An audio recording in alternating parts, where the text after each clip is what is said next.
ఓం శ్రీం హ్రీం క్లీం గ్లం గం గణపతయే నమః వరవరద సర్వజనం మే వశమోనయ స్వాహ ఓం ఐం హ్రీం శ్రీం శ్రీమాత్రే నమః శివశక్త్యైకరూపిణ్యం ఓం నమః శివాయ ఓం ఓం ఓం శ్రీ గురుభ్యో నమః ఓం సాం ఐం జాం ఐం ఓం సాం దూం త్రం గం ఓం నమః శివాయ వేణు దత్తాత్రేయ నమః ఓం ఐం ద్రౌగ్రం శ్రీం వేణు దత్తలక్ష్మీ దేవ్యై ఓం హ్రీం రాం విష్ణుశక్తయే కమలాల శ్రీమేరు చక్రమా నమః ఓన్నత్పన్న కుంభకలుషమా నమః ఓం శ్రీమాత్రే నమః ఓం శ్రీమోహోల్లలితాంబా నమః ఓం నమః శివాయ ఓం నమో నారాయణాయ ఓం నమో భగవతే వాసుదేవాయ ఓం కార్తీకదేవతాయై నమః ఓం శ్రీమోహోల్లలితాంబా నమః ఓం కార్తీకదేవతాయై నమః.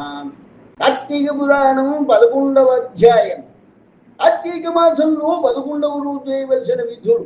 11వ రోజు శుద్ధ ఏకాదశి శివాలయానికి వెళ్ళి శివుని పూజించాలి. రాత్రి విష్ణు పూజ చేయాలి. భీష్మ పూజ కూడా చేస్తే మంచిది. పుల్లని వస్తువులు తినకూడదు.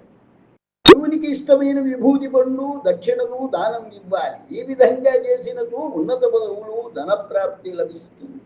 11వ రోజు చేయవలసిన పారాయణ అంధరుడు పురాణ మహిమ. ఓ జనక మహారాజా, ఈ కార్తీక మాసం వ్రతము యొక్క మహత్యముల గురించి ఎన్నో విషయాలు చెప్పాను. ఈ కార్తీక మాసం గురించి ఎంత చెప్పినను తనివి తీరదు. ఈ మాసంలో విష్ణువును అవిషపూలతో పూజించినతో చాంద్రాయణ వ్రతము చేసినంత ఫలము దక్కుతుంది. విష్ణువు అర్చన తరువాత పురాణ పఠనం చేసినా, చేయించినా, వినినా, వినిపించినా అటువంటి వారు తప్పనిసరిగా వైకుంఠ ప్రాప్తి పొందుతారు. దీన్ని గురించి మరొక కథ చెప్పేదాం విను. శ్రద్ధగా విను అని వశిష్ఠుల వారు ఈ విధంగా చెప్పసాగారు. పూర్వము కళింగ దేశమున మందరుడు అను బ్రాహ్మణుడు గలడు. అతడు ఏనాడు కూడా స్నానం, సంధ్యావందనం, ధ్యానం అనే ధ్యాసే లేకుండా వారికి వీరికి సేవలు చేస్తూ, ఇతరుల ఇళ్లలో వంటలు చేస్తూ, ఆ సంపాదనతో మాంసము మద్యము సేవిస్తూ తక్కువ జాతి వారి సాంగత్యం వల్ల స్నాన జప దీపారాధన మొదలైన ఆచారాలు పాటించక దురాచారుడై జీవించుతుంటాడు. అతని భార్య సుశీల మహాసాధ్వి, గుణవంతురాలు. భర్త ఎంత దుర్మార్గుడైనా అతినే దైవముగా భావించి విసుగు చెందక సకల ఉపచారములు చేస్తూ అతివ్రత ధర్మములు పాటించుతుంటాడు. మందరుడు వంటవాణిగా పనిచేస్తున్నను ఇల్లు గడవక చిన్న వ్యాపారం పెట్టి అందులో నష్టపోయి చివరకు దొంగతనములు చేయుటకు అలవాటు పడ్డాడు. ఒక రోజున ఒక బ్రాహ్మణుడు అడవిదారిన పోతుండగా అతన్ని భయపెట్టి కొట్టి అతని వద్ద ఉన్న ధనమును దోచుకుంటుండగా అంతలో అక్కడకు మరొక కిరాతకుడు వచ్చి ధనాశతో వారిద్దరినీ చంపి ధనము మూటగట్టుకుని పోతుండగా ప్రక్కనే కొండ గుహలో ఉన్న పులి ఒకటి కాండిస్తూ వచ్చి కిరాతుని మీద పడ్డది.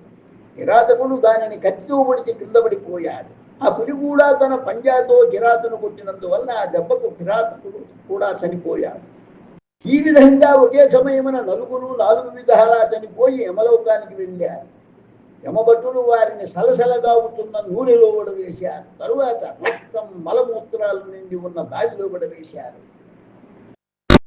మందరుడు చనిపోయిన నాటి నుండి అతని భార్య సుశీల నిత్యము హరినామస్మరణ చేస్తూ భర్తను తలుచుకొని దుఃఖిస్తూ కాలము గడుపుతున్నది.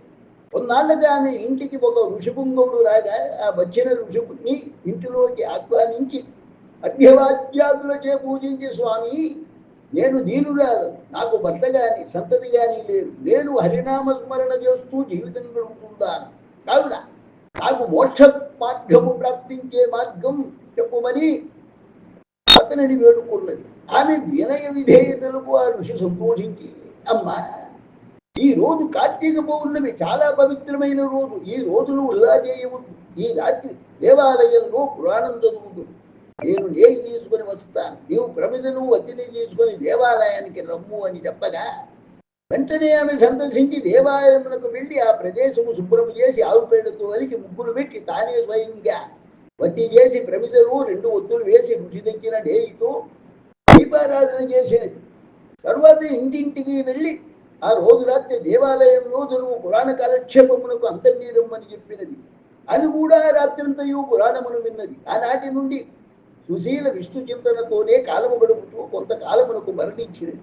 ఆమె పుణ్యాత్మురాలు ఉండటం వల్ల విష్ణుదూతలు వచ్చి ఆమెను విమానం ఎక్కించి వైకుంఠములకు తీసుకుని పోతుండగా ఆమెకు పాపాత్ముడైన భర్తతో సహవాసం వలన కొంత దోషము చేత మార్గమధ్యమున యమలోకమునకు తీసుకొని వెళ్ళారు.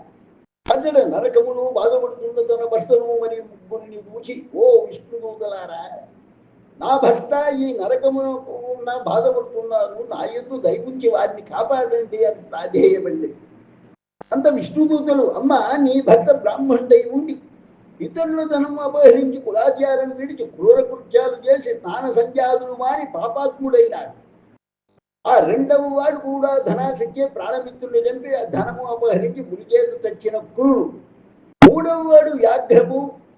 నాలుగవ వాడు పూర్వము ద్రావిడ దేశమున బ్రాహ్మణుడై జన్మించి అనేక అత్యాచారములు చేసి 12 రోజున కూడా నూనెతో చేసిన తిరుబండారాలు తిని మద్యము దాగి మాంసభక్షణ చేసి ఆ విధంగా పాపాత్ముడైనాడు. అందుకే ఈ నలుగురు నరక బాధలు పడుతున్నారు అని వారి చరిత్ర చెప్పారు.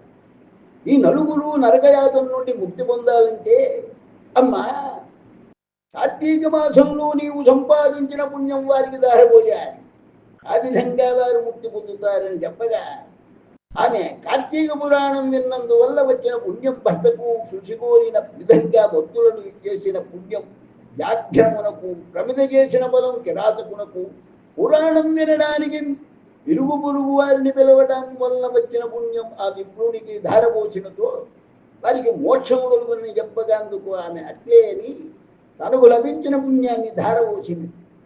ఆ విధంగా ఆ నలుగురు ఆమె వద్దకు వచ్చి ఆ స్త్రీకి నమస్కరించి విమానం ఎక్కి వైకుంఠమునకు వెళ్ళారు. కావున, ఓ రాజా, కార్తీక మాసమున పురాణం వినటం వల్ల, దీపం వెలిగించడం వల్ల ఎంతటి బలము కలిగినో వింటివి కదా అని వశిష్ఠుల వారు అన్నారు. కాంత పురాణాంతర్గత వశిష్ఠ ప్రోక్త కార్తీక మహత్యమందలి 11ాధ్యాయం సంపూర్ణమైనది. లోకా సమస్తా సుఖినో భవంతు, లోకా సమస్తా సుఖినో భవంతు, లోకా సమస్తా సుఖినో భవంతు. ఓం శాంతి శాంతి శాంతి. స్వస్తి. గళం దైవజ్ఞాని అభినవశ్రీ విద్వాన్ కోశ్రీ చెన్నై 49. ఈ అధ్యాయాన్ని వింటూ ఉన్నట్టయితే ఆయురారోగ్య ఐశ్వర్యాభివృద్ధి కలుగుతుంది, సర్వకార్య దిగ్విజయం వస్తుంది. ఒకటేమిటి, అనుకున్నవి తప్పకుండా జరిగి తీరుతాయి. కాబట్టి వింటూ ఉండండి, ఆయురారోగ్య ఐశ్వర్యాభివృద్ధిని పొందండి. శుభం భూయాత్. స్వస్తి.